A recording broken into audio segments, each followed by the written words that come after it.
ನಾನು ಕೂಡ ರಾಯರ ಮುಂದೆ ಕಣ್ಣೀರು ಹಾಕಿದ್ದ ದಿನಗಳಿವೆ.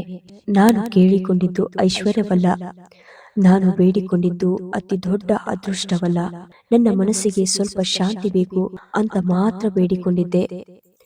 ಆ ದಿನ ರಾಯರ ಮುಂದೆ ನಿಂತು ಮಾತು ಬಾರದೆ ಕಣ್ಣೀರು ಮಾತ್ರ ಹರಿದು ಬಂದಿತ್ತು. ನಾವು ಎಲ್ಲರೂ ಒಂದೇ ತರ ಅಲ್ಲವಾ? ನಗುತ್ತಾ ಇರ್ತೀವಿ, ಆದ್ರೆ ಒಳಗೆ ಒಡೆದು ಹೋಗಿರ್ತೀವಿ. ಕೆಲವರು ಹೇಳ್ತಾರೆ ರಾಯರ ಭಕ್ತರು ಕಷ್ಟಪಡಲ್ಲ ಅಂತ.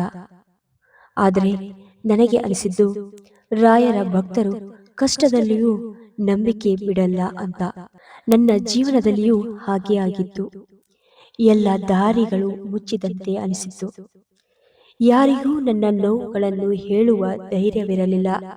ಆದರೆ ಒಂದೇ ಒಂದು ಜಾಗ, ಅಲ್ಲಿ ಮಾತ್ರ ನನ್ನ ನೋವುಗಳನ್ನು ಹೇಳಿಕೊಂಡಿದ್ದೆ, ಅದು ರಾಯರ ಮುಂದೆ. ಆ ದಿನ ನನಗೆ ಉತ್ತರ ಸಿಕ್ಕಿರಲಿಲ್ಲ, ತಕ್ಷಣ ಪರಿಹಾರ ಸಿಗಲಿಲ್ಲ. ಆದರೆ ಬದಲಾವಣೆ ಆಯಿತು. ಮನಸ್ಸಿಗೆ ಧೈರ್ಯ ಬಂತು, ಬದುಕು ಬಿಡಬಾರದು ಅನ್ನುವ ಶಕ್ತಿ ಬಂತು. ಇವತ್ತು ಹಿಂತಿರುಗಿ ನೋಡಿದಾಗ ಅರ್ಥ ಆಗುತ್ತೆ, ರಾಯರು ನನ್ನ ಕಣ್ಣೀರು ಒರೆಸಿದ್ದು ಸಮಯದಿಂದ ತಡವಾಗಿದೆ, ಆದರೆ ಖಚಿತವಾಗಿದೆ. ರಾಯರು ತಕ್ಷಣ ಕೊಡುವುದಿಲ್ಲ, ಆದರೆ ನಂಬಿದವರ ಕೈ ಬಿಡುವುದಿಲ್ಲ. ಇದನ್ನು ನೋಡ್ತಾ ಇರೋ ನೀವು ಕೂಡ ಇವತ್ತು ನೋವಿನಲ್ಲಿದ್ದೀರಾ? ಮನಸ್ಸು ತುಂಬಾ ಭಾರವಾಗಿದೆಯಾ? ಒಂದೇ ಒಂದು ಮಾತು ಹೇಳ್ತೀನಿ, ನಿಮ್ಮ ಕಣ್ಣೀರು ವ್ಯರ್ಥವಾಗಲ್ಲ. ರಾಯರು ನೋಡ್ತಾ ಇದ್ದಾರೆ.